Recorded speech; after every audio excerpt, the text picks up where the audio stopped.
selalu mengatakan ini seminar-seminar yang Merah adakan ini selalunya mudah sekali, ya, iaitu apabila sudah selesai, saudara-saudara membuat keputusan, mendesak orang itu buat ini, orang ini buat itu, kerajaan buat ini dan sebagainya. Tapi itu kerja yang paling senang.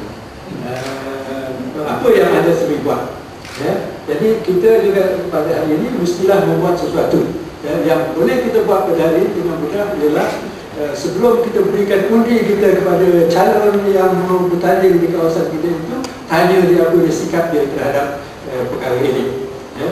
Kalau sikap dia menyokong, undi saya bolehlah saya berikan. Kalau tidak, kita tidak akan berikan begitu. Itu bohong tak bohong itu antaranya dengan Tuhan lah. Tapi kita sekurang-kurang sudah menekankan kepada mereka bahawa yang pertamanya kita juga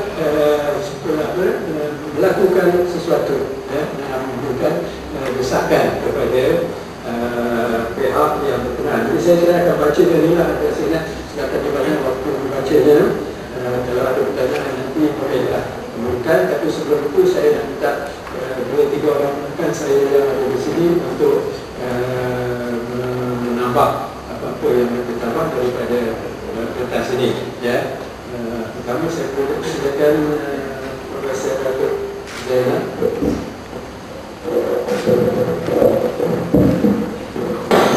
Assalamualaikum warahmatullahi wabarakatuh.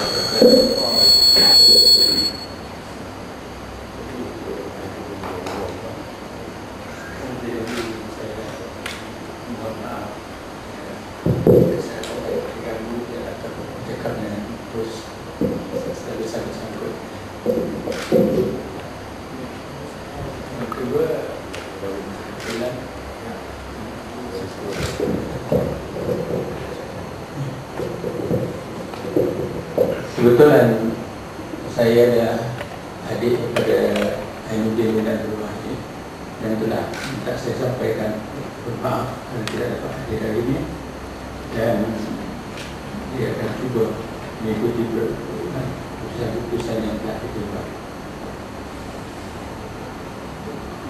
Kumpulan ini timbul apabila kita merasakan kedudukan orang Melayu agak terancam.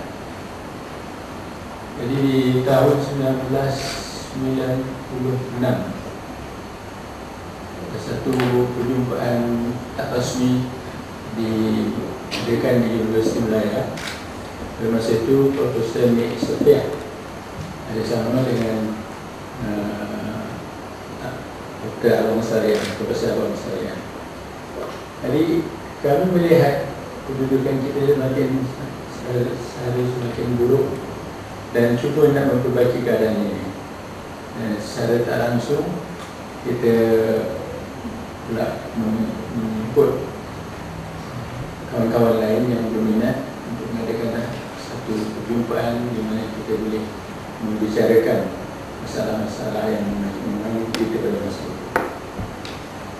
Dan dalam perjumpaan itu kita membuat keputusan kita akan adakan perjumpaan ini yang cuba nak meningkatkan kemampuan orang Melayu dari segi ilmu dan pendidikan, dan juga daripada segi mengadakan satu saluran yang digunakan untuk menyampaikan maklumat kepada ketua-ketua negara kita. Jadi kumpulan ini dia bulan Januari tahun 1956 berjalan terus hingga hari ini. Kita tidak punya satu perlembagaan, tetapi masing-masing sedar bahawa ini adalah perkara yang disengajakan. Kerana kita melihat pada masa itu kumpulan negara-negara Commonwealth, British, mereka mengadakan mesyuarat secara Commonwealth itu semua.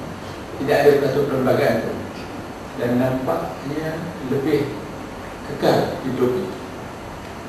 Jadi berdasarkan itu kita cuba nak mengekalkan Persatuan Pulau Prihatin ini, supaya dapat kita menjualkan pandangan dan menyampaikannya kepada pihak atasan dan juga menyebarkannya kepada rakyat biasa. Dan perjumpaan yang diadakan macam-macam kali boleh buat. Kita akan mengadakan berusi tadi. Silakan terbang semua. Perjumpaan itu membuat keputusan mengadakan misalnya menyebarkan maklumat kepada rakyat biasa. Jadi kita ambil macam Habib bertanggungjawab tentang soal pendidikan dan kedudukan ekonomi Melayu. Macam-macam tajuk kecil itu dan diterkhaskan pada tiap-tiap persatuan PPIM. Jadi kita nampak sambutannya baik. Kita buat perhubungan dengan beberapa wartawan dan sedikit sebanyak dikeluarkan maklumat-maklumat yang kita rasa perlu diketahui oleh orang ramai. Di atas dasar itu kita menjalankannya hinggalah beberapa bulan yang lalu kita menghadapi berbagai masalah, tapi nampaknya pejuang-pejuang itu bukan nak menjadi diri, tapi kita tabah untuk meneruskan perjuangan kita. Dan terima sekali apabila pihak kerajaan mengadakan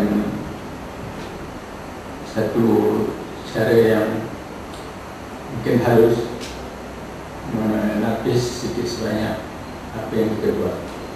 Dan kita sendiri berusaha untuk menggunakan barang-barang yang bersimpati untuk melebarkan dan meluaskan lagi ke tujuan kita yang kita buat matlamatnya sebagai Malaysia, kekalah Malaysia, dan tambah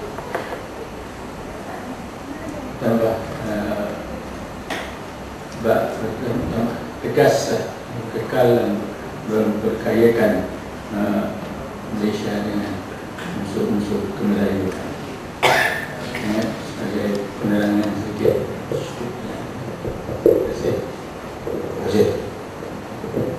Terima kasih Profesor Datuk Zainal. Saya tengok sekarang ni ada dua definisi warga emas. AirAsia memberikan definisi warga emas 65 tahun ke atas.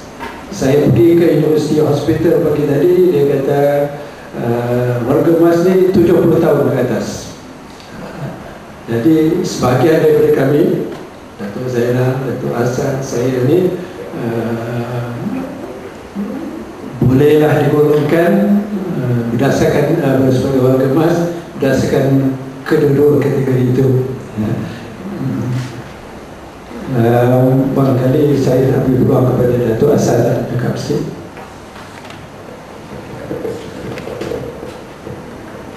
Assalamualaikum warahmatullahi wabarakatuh. Salam bahagia. Terima kasih. Saya nak menambah beberapa perkara saja. Pertama, saya nak menegaskan bahawa dasar pendidikan yang asal itu sudah bagus, tidak ada masalah langsung.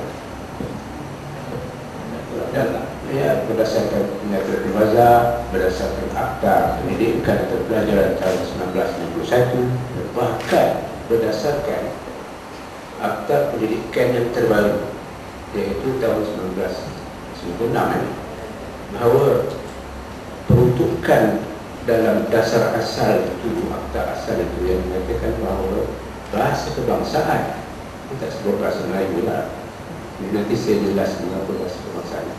Bahasa kebangsaan juga di IPTS hendaklah digunakan sebagai alat bahasa pengantar utama.